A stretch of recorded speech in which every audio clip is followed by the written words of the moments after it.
Welcome to the DevReady podcast. Joining me on the DevReady podcast today, I have Joni Pirovich. For those of you that are new to this podcast and don't know how I run this, I've never actually met Joni before, so I don't know much about her. So I'll let her take away and introduce herself. Thanks, Anthony. Good to Not a, be here. Well, I'm Joni Pirovich, the founder of a crypto legal compliance and risk software company called the Crystal Agentic Operating System, or the AOS. And prior to that, I founded Australia's leading crypto specialist law firm called B'DASL. It is stands that for how you said Blockchain it? and Digital Asset Services Plus Law.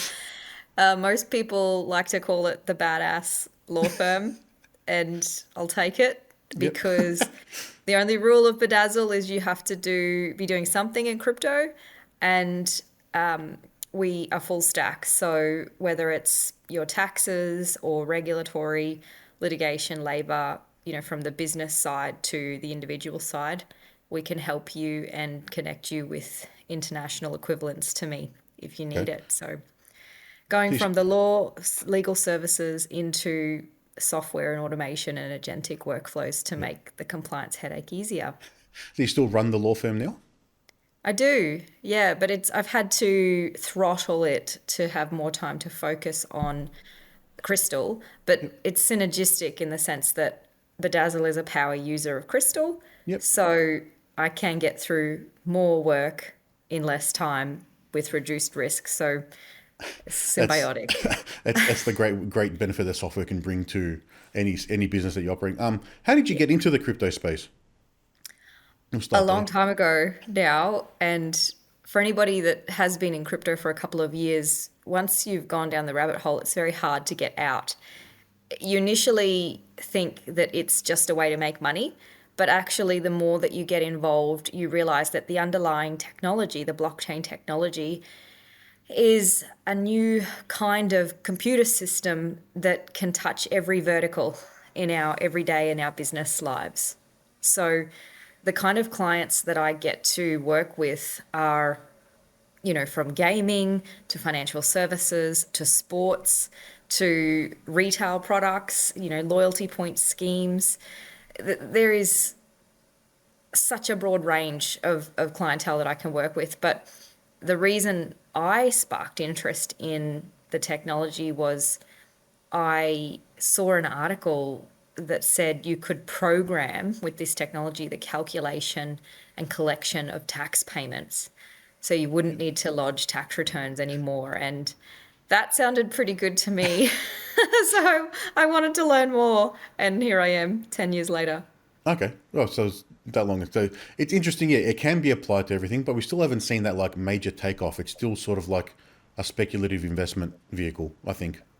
Yeah, you could still put it there, but there is incredible movement on the institutional side in their adoption of the technology for Hmm. internal operations, but also you're going to start hearing more and more about stable coins. And that's a Yep. type of crypto token that is supposed to maintain a stable value to usually a fiat currency like the US dollar or the Australian dollar. Hmm. And those stable coins, their foundations are blockchain technology.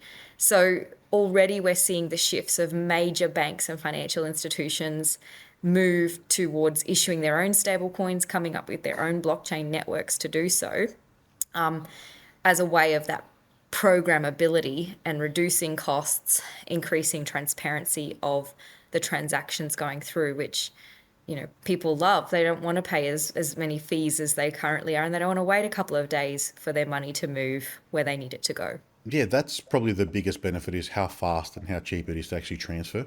You hear stories of someone saying, "Oh, they've moved $180 million in Bitcoin and it took 13 seconds," or whatever it may be. And if you're doing that through the traditional model, yeah, it'd take days and there'd be huge fees or whatever it may be to actually do, if you could even get the money from a bank. Yeah, it's like initially before stablecoins, all we had was Bitcoin and Ether, and that was so easy to transfer very quickly.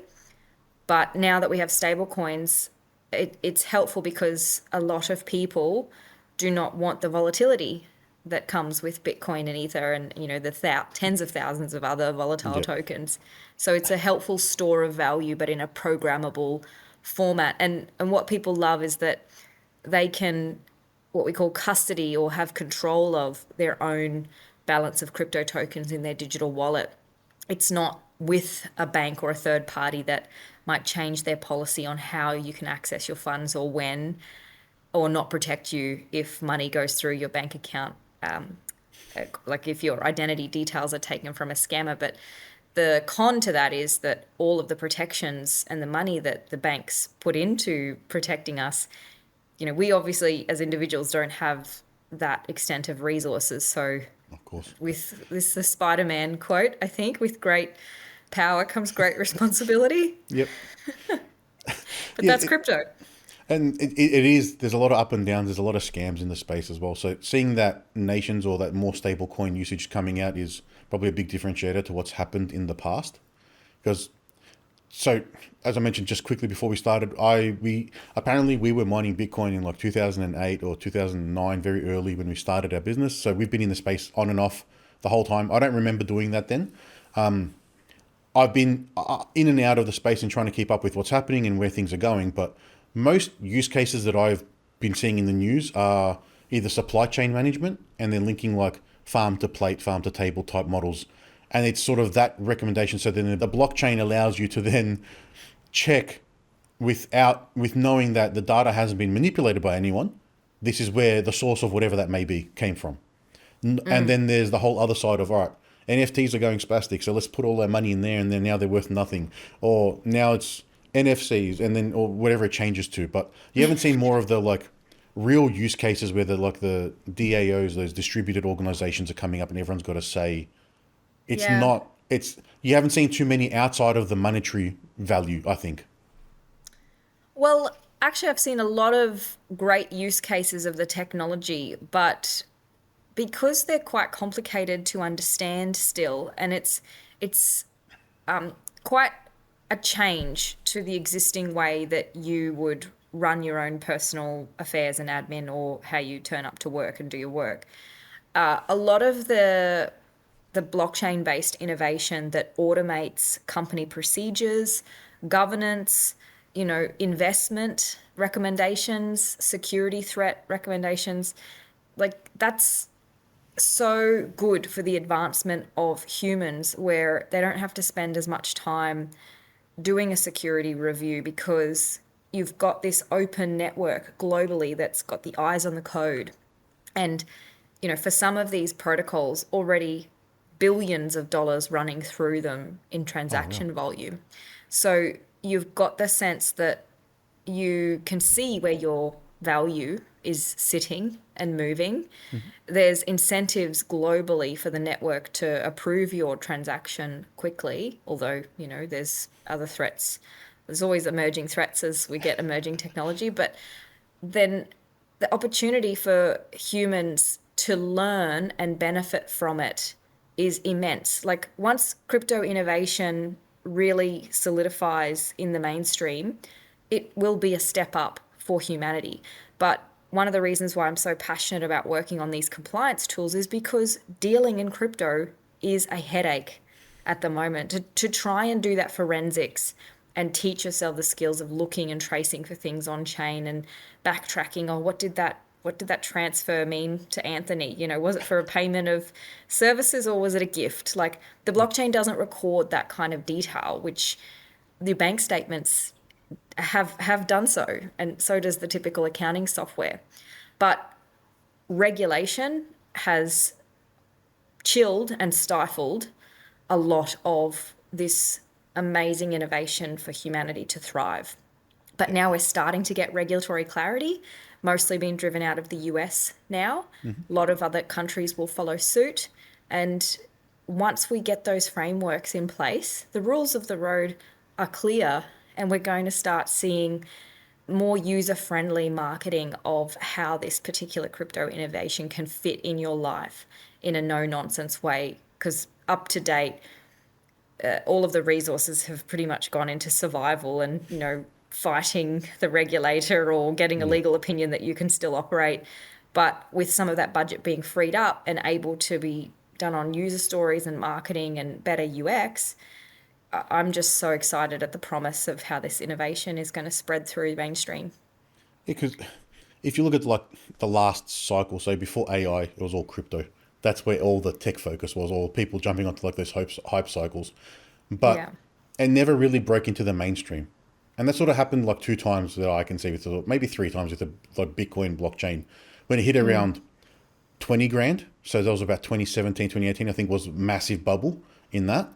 Then it hit the, was it like 50 or something? Like after that, about 18 months, 2 months, 2 years later, and then just after COVID was the next one. And then AI's come in and you don't hear anyone talking about blockchain in tech anymore.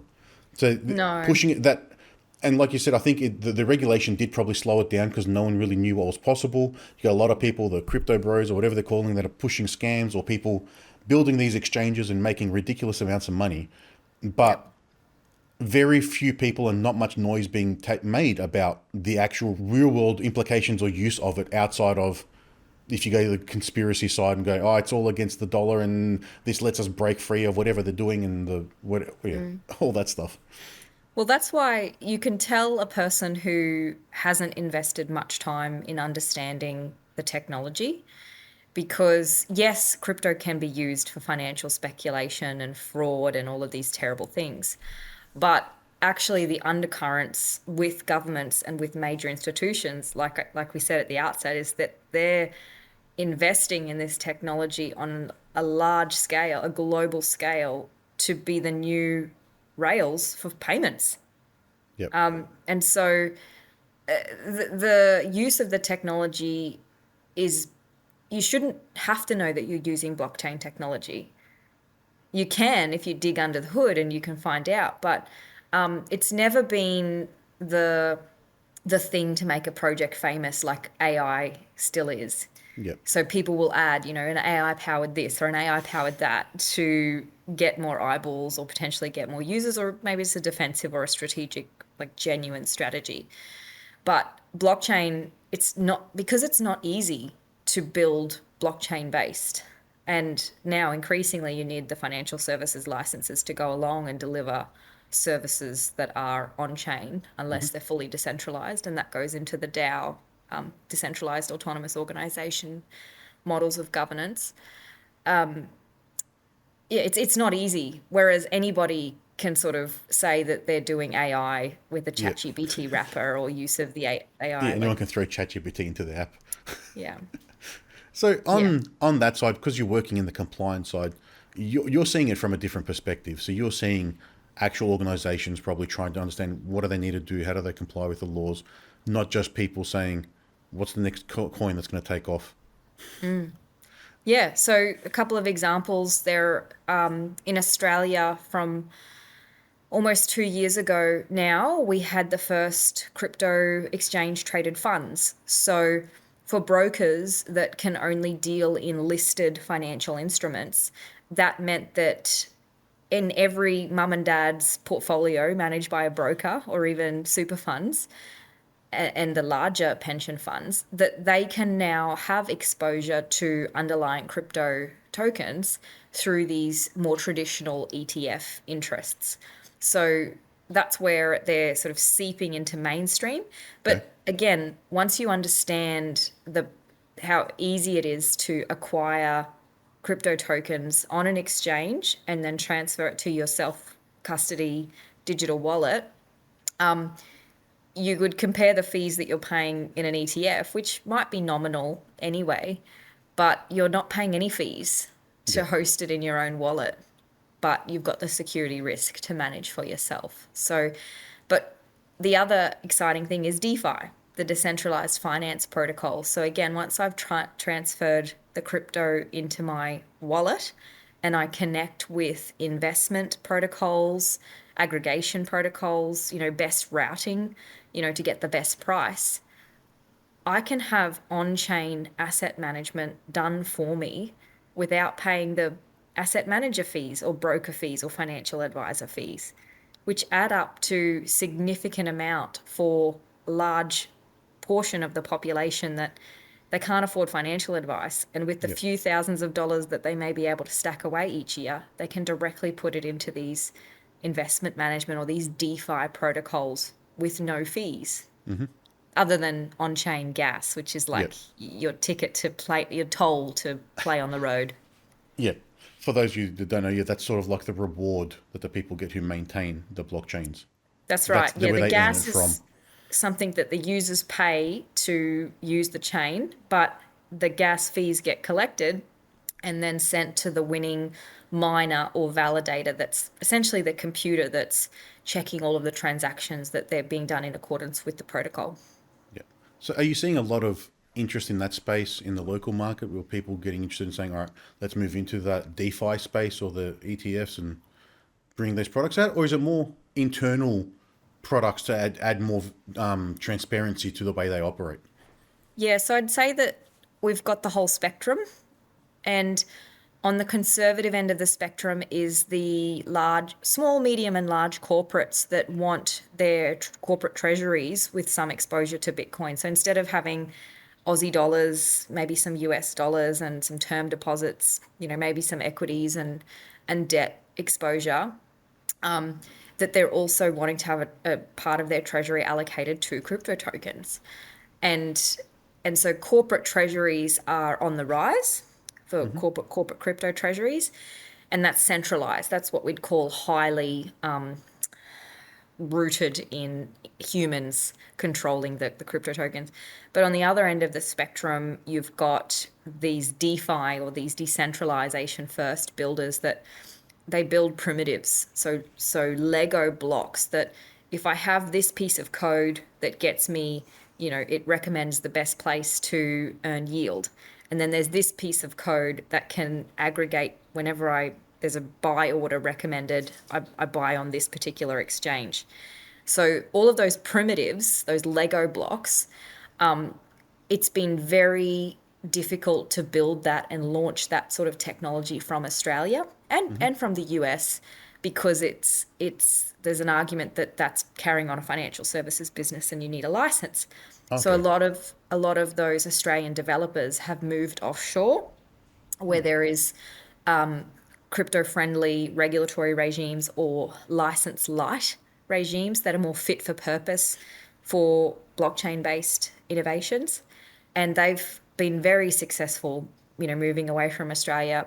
Our only success stories that have stayed in Australia are probably Immutable, which is a blockchain based game, Hmm. and Synthetix, which is a DeFi protocol, but the founder is based in Australia, the rest of the council based around the world.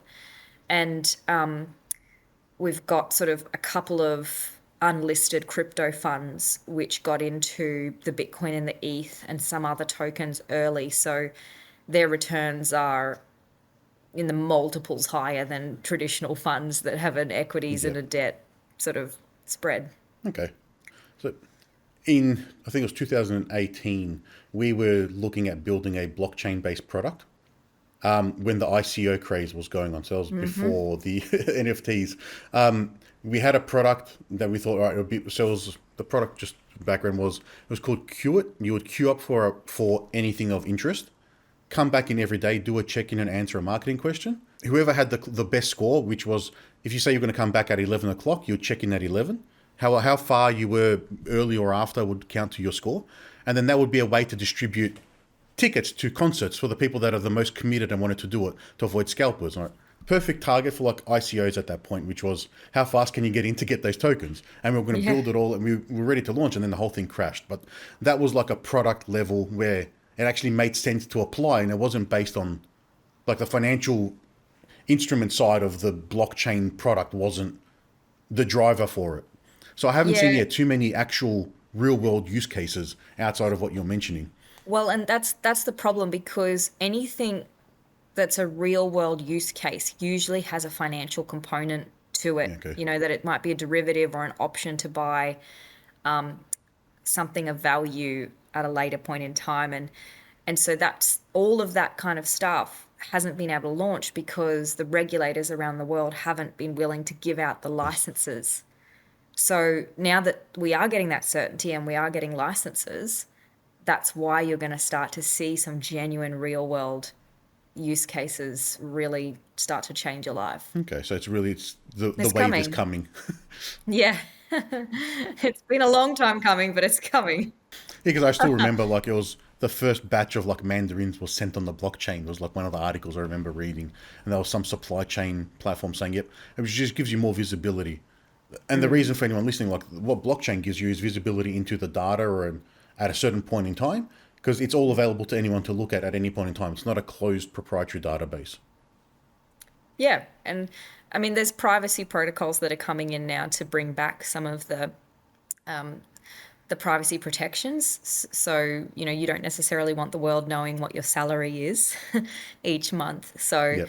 those sorts of things, there's no harm in granting the privacy where privacy is due, but it gives people more of the option to lean into the open source and the public nature of similar to switching on cookies or saying yes to cookies. If Yep. you want the internet to know your browsing history so that you get better recommendations, You can then do it. you opt in. It will be similar. You'll be able to make similar kind of choices with blockchain, but at the moment, there's no opt in or opt out. It's pretty much all public. Yep. So, what after reading that article that got you in like interested in potentially what blockchain was because you could do taxes in there, what got you like really invested into saying, all right, this is where I want to focus my time and drive towards, and then build these businesses in this space? Yeah, well, that was the thing. It was never about financial speculation for me. It was about the programmability and what could be done with that. And so I when I started learning about it, there wasn't as much information on the internet as there is now. I actually had to turn up to meetups and hackathons and Hmm. learn the hard way. And what I found was like-minded people that I really enjoyed spending time with. It wasn't filled with the crypto cowboys. They went to separate events. So I really found a friendship group that didn't just like the programmability, but there's a lot of values that underlie the technology, like the transparency, which also underlies more democratic access to information and to financial services so that you can feel like you're getting ahead, with what money you've earned rather than it being wasted. Yep. So those underlying Web3 foundational values, a lot of us that came early to the tech, we had those. So it meant that we were instant and genuine friends. And and so that's why I say the technology, you might come for the financial speculation, but once you've been in it for even a couple of months and then into a few years, it's actually a vehicle to find your online communities, the people who you connect with most. Because the underpinning like core values of what blockchain offers is what you mentioned there. It's the democratic Exactly. access to any information, the transparency, allowing you to control more things, not have government control over every single thing. And then Yep. that's where, depending on where you are on the internet, you can then veer off into a certain position with people and go towards like the conspiracy theories and stuff. But it's more that democratic access and having fairness built into the system, which Yeah. you don't get anywhere. There's nothing's in our control. It's like most Yeah. people are politics. What's the point? Well, and it's fairness, it's transparency, it's the democratization of access to financial services and just automations that can make your online activities more efficient. And and then combined with all of that, I just love that it's with enough people around the world becoming learning about it, it's the only inertia for substantial system change that has a chance of changing really antiquated and outdated laws. Hmm. So, you mentioned Bitcoin and, is it a hedge? Is it a conspiracy theory? And, is it going to take over government money? Yeah, there's some validity to those theories. And that's exactly one of the reasons why President Trump has declared a Bitcoin reserve for America. They're their own hedge. If the US dollar goes down, then they've Yeah. got a big stockpile of Bitcoin, which is the next potential reserve currency. So there's not financial speculation in that announcement of coming up with a Bitcoin reserve. I think they'll do financially well out of it, but actually in my view, it's also a hedge in case the US dollar does fall. The Bitcoin is the next best option to It's be the global reserve currency. covering their bases, really. Yeah. They're planning at a strategic level, then they're just trying to make a quick buck. It's very Yeah, different. there's smart people around Trump. David Sachs being one of the best thinkers in the world that understands traditional finance, technology evolution, and crypto markets and crypto innovation. So, yeah, the longer you spend in crypto, the more you realize it's about system change and Web3 values, sort of being able to catch their breath and not replace the current system, but transform it to be Yeah. better. And it's all possible. It allows everyone to do it. It's access and it's free, so it's just there if someone wants to dive into it and understand and find those communities like what you found. And most people forget that the internet took about 20 years before it really received mainstream adoption. And then with the smartphone, it took about 10 years for mainstream adoption, where we had about 80% of the global population using smartphones. And from the Bitcoin blockchain, when it was launched 2009, I think I'm getting that right. Eight, eight, Eight. yeah, the we're nearly 20 years on from that, yeah. We're not and far. the internet only had to grapple with being a communication layer, whereas Yeah, blockchain is both a communication and a financial layer together. So that's why we've had a lot of throttling and chilling and stifling from the regulators and governments to say, no, before you unleash this on the world, you need a financial services license, yeah, because they don't yeah. want to collapse or have And then contagion into the financial economy. yeah, that's how people see that as the fear from the government is trying to control and maintain Exactly.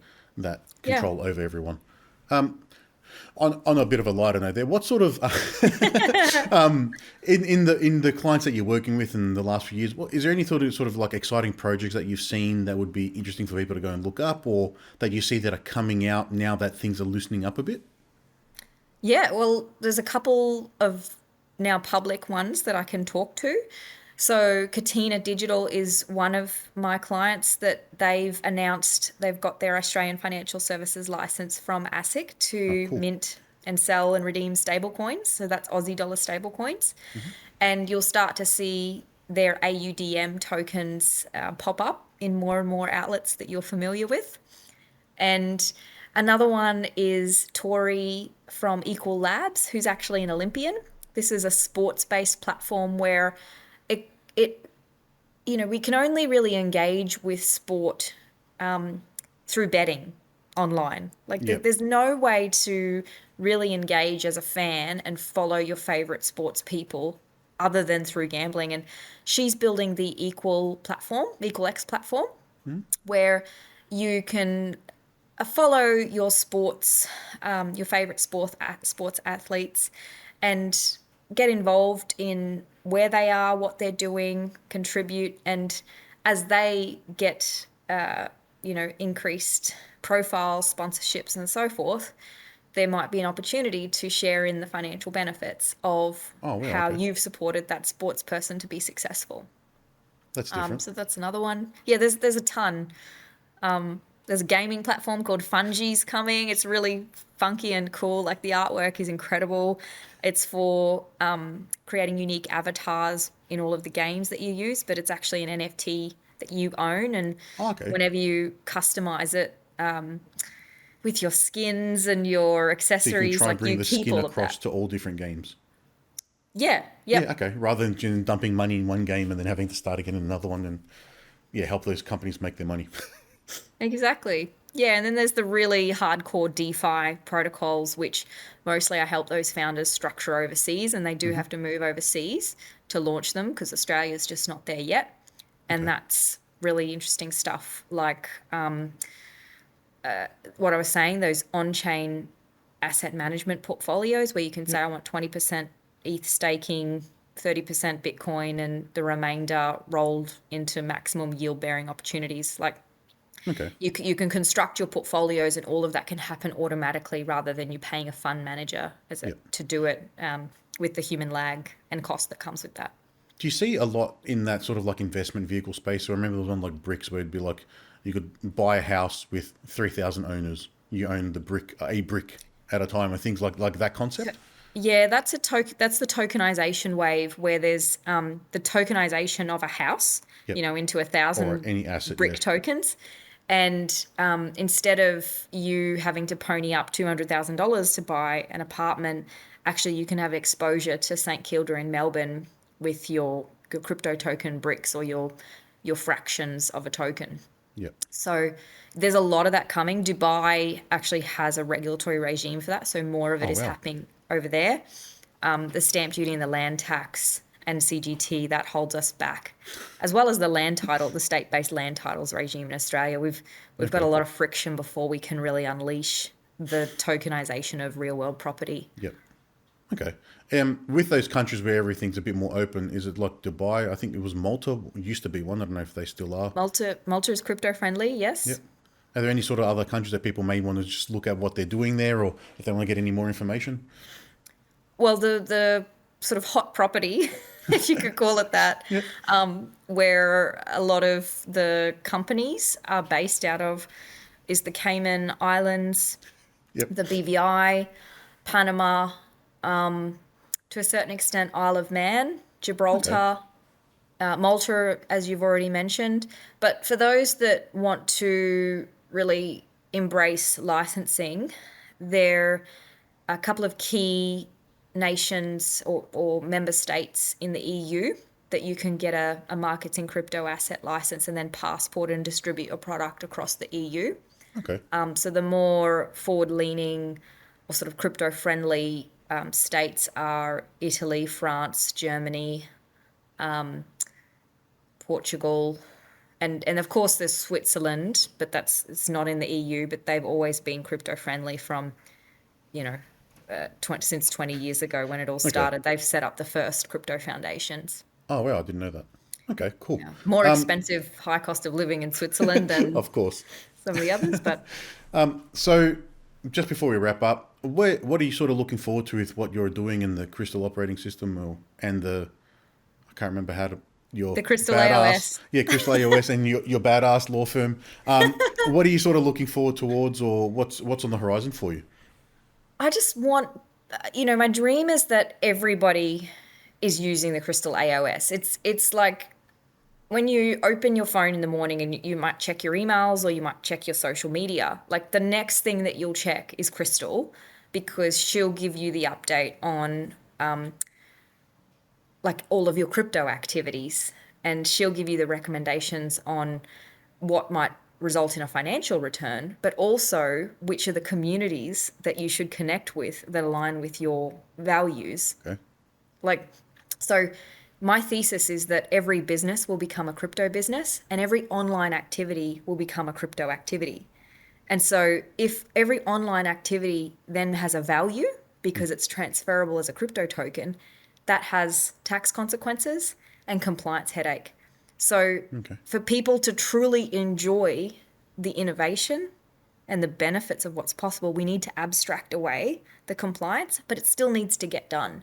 Of course. And so that's exactly the system that I'm building, that it's emphasizing for the enjoyment of crypto innovation and taking care of all of the compliance that still comes with this emerging technology. Yeah, and that's normally what probably scares people away from trying to get into it and get involved in the space. Yeah, they'd rather, just invest on the ASX where the ATO gets the dividend data feed and it's auto-populated. They know everything about everything you're doing then. Yeah, we've got a long way to go, but I'm the best place to build this system because I've been advising in it for 10 years. So if I don't build it, who else will? Yeah, exactly. If you know the knowledge, you've got the drive, and you understand Got to where do it's something going, with it. then yeah, you build it and you're using it yourself, so it's delivering value, and that's the best way to build software. Yeah, absolutely. Like I built it for myself and then I realized how useful it was. So I thought I better share it. And that's generally the best way to build any software. It's you build a product that you get the value from. You're solving a need that you know exists, and then the market will be there for it most of the time. And you're in a space where it's untapped at that level, because most people, generalizing here, is It's how can I make a quick buck from it, not try how to build the underpinning frameworks and software that will help manage the use of this technology going forward, which is the take that you've taken. Yeah, but that's it. Like the mainstream probably have learnt about crypto one or two times, maybe not even that. Yeah. But as they start realizing its potential and how it can work for them, we haven't had the mainstream moment yet. No, But it's coming. the mainstream is like my old uncle asking me, "Oh, did you know Bitcoin hit 50,000? Oh, Bitcoin's 100,000." That's all they hear. They don't know what it is. They just hear someone saying something Aussie, about money. well, was over Aussie 180K. Yeah, it got to a ridiculous point. Yeah. So Well, it's getting up there. it is. Joni, it's been a pleasure having you on, and thank you for your time today. If anyone wants to find out more about you, how can they do that? Mostly live on LinkedIn. You can find me at Joni Pirovich or email me at joni@crystalaos.com. Oh, and we'll add all that to the show notes. Once again, thanks for joining me on the DevReady podcast. Thanks for having me, Anthony, and for all your work. It's a pleasure. Thank you. Thank you.